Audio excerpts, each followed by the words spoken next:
Hello everyone! So today, pupunta kami ng Honda. Kasama ko si Mama, Papa at si Jet dito sa may Evangelista banda. Kasi nga, kukunin na namin finally yung Nabi. Ito yung gusto talaga ni Jet na motor. Buti nga, may natira pang isa. Kasi nung last week, pumunta kami ni Papa, meron pang 4. Ngayon, isa na lang. Buti na abutan namin. Nakakaloka nga kasi ang dami namin natawagang Honda. Talagang wala nang stock. Ito lang talaga yung may stock na store. Tapos nung pagkuha pa namin, nagulat kami kasi may mga sumunod-sunod na punta. Dahil gusto nga nilang kunin din yung Nabi. Buti, sumakto yung pagdating namin at nakakuha pa kami ng isa. At ayan si Jet, ang ating motorcyclist. Nakaantay lang pala ang parents sa loob. Bale, makukuha din daw agad yung motor ngayong araw kasi ika-cash payment ni Jet dahil nga malaki nga yung patong nila pag installment. At ayan, nagka-problema lang ng onte dahil nga iba daw yung address namin sa portal sa ID ni Jet. Pero nagawa naman ng paraan.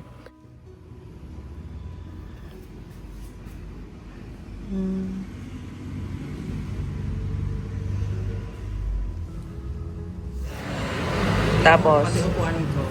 Yung aangkas, kailangan kumapit. Kasi tatalsik.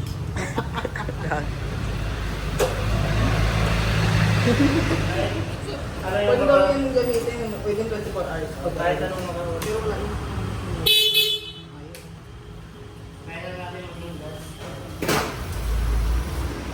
Pag-tubis ka ba yun? Wala ka na. Pwede yun.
start mo.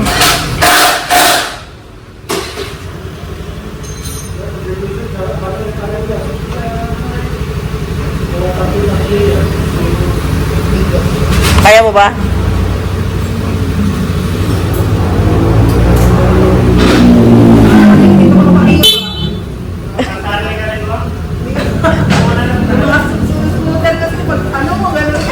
Yan ang gusto mo eh.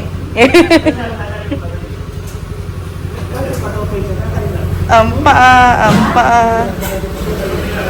Ha? Ibabakpak ko si Tutoy. Niride din ni Papa yung motor at ayan sakto sa height niya. Nakakalapat yung dalawang paa niya. Kasi iba yung pagkagawa ng upuan ni Nabi. Mukha lang siyang maliit. Pero si Jet na 5'1", nahihirapan pa rin. At ayan si Papa nag-e-enjoy kasi matagal na tong hindi nakakapagmotor. Simula nung nagkasakit siya kasi puro e-bike na lang kami. Dahil nahirapan nga siya sa pag-balance. Pero ayan, kayang-kaya niya na ulit magmotor. Maraming salamat daw sa bagong motor ni Papa. I-start mo nga pa. Na-start mo? Yabang ah. Uy! Huy, yung paa mo. Bituan yung pag-ikot. Yung ikot mo uli.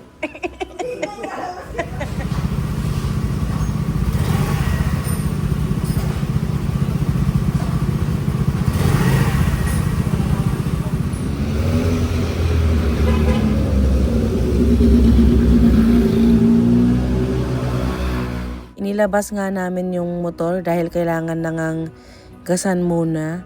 Meron kasing gasolinahan na malapit dito, as in siguro mga asa 50 meters lang yung layo, yung Petron. Si Papa na daw ang magpapagas dahil hindi nga abot ni Jet. Delikado. Pero dahil hindi pa nga nahihirapan pa si Papa sa pagbalance, hindi muna aangkas si Jet. Si Papa lang daw muna ang magmomotor for today's video. Bale, ipapalalamove kasi namin later itong motor. Yung sa mga FB pa uwi dahil nga kailangan pang balitan yung shock bago maimaneho ni Jet ng maayos. At ayan, si Jet, hinabol niya si Papa. Andiyan lang siya sa may kanto ng Petron. Nagpapagas. Lait lang din kasi yung tank capacity ni Napi. If I'm not mistaken, asa 3.5 liters lang. At ayan, unleaded yung kinarga.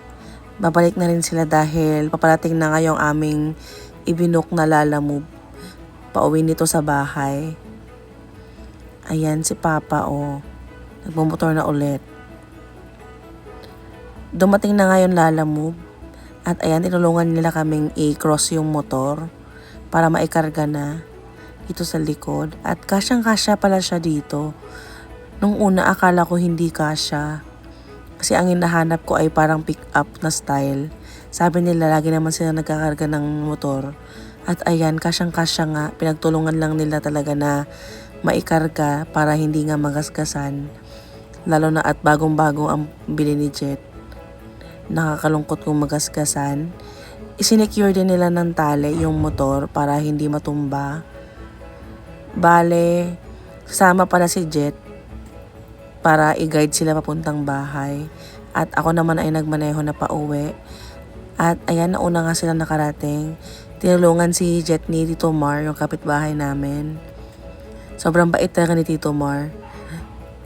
Tumutulong talaga yan sa amin palagi. At ayan, nagbayad na rin si Jet sa lalamove. At ayan lang. Maraming salamat sa panonood.